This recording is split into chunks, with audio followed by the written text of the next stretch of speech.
45 வயசில் ஒருத்தர் புஸ்தகத்தை தூக்குறாருன்னா அவருக்கு எவ்வளோ வலி இருக்கும் யோசிச்சு பாருங்கள்.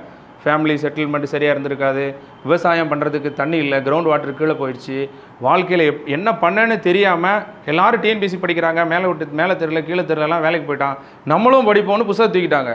ஆனால் கெப்பாசிட்டியே இல்லை, மேக்ஸ் புரிய மாட்டேங்குது, சயின்ஸ் புரிய மாட்டேங்குது, ஒன்றுமே புரிய மாட்டேங்குது, மனப்பாடமும் பண்ண முடியல. ஏன்னா படித்து 20 வருஷம் ஆச்சு. அவன் புஸ்தகத்தை தூக்கிட்டு அலையிறான். ரயில்வே ஸ்டேஷன்லையும் காலேஜ்லேயும் எங்கே பார்த்தாலும் உட்காந்து படிச்சுட்டு இருப்பான். தருமபுரியில் நீ பார்த்தீங்கன்னா தெரியும், ரயில்வே ஸ்டேஷனில் உட்காந்துருப்பான், கலெக்டரேட்டில் உட்காந்துருப்பான், பார்க்கில் உட்காந்துருப்பான், ஸ்டேடியத்தில் உட்காந்துருப்பான், எல்லா பக்கம் உட்காந்து படிப்பான். அவனுடைய ஆவரேஜ் ஏஜ் 35. 35 வயசில் ஒருத்தன் புஸ்தகம் தூக்குறான்னா எவ்வளோ கஷ்டத்தை அவன் அனுபவிச்சிருப்பான். உண்மை தானே? ஆனால் அவன் நம்மளோட டவுட்டு கேட்கும் போதே தெரியும், என்ன இவ்வளோ சாதாரணமாக கேட்குறாரு அப்படின்னு. அவர் ஓட்டக்கூட மாதிரி படிக்க ஒழுகிறது, அவருக்கு மனசுலேயே நிற்க மாட்டாங்க. ஆனால் அவர் 2 வருஷம் கழித்து ஸ்வீட்டை கொண்டாந்து நீட்டுறாரு, சார் எனக்கு வேலை கிடச்சிருச்சு.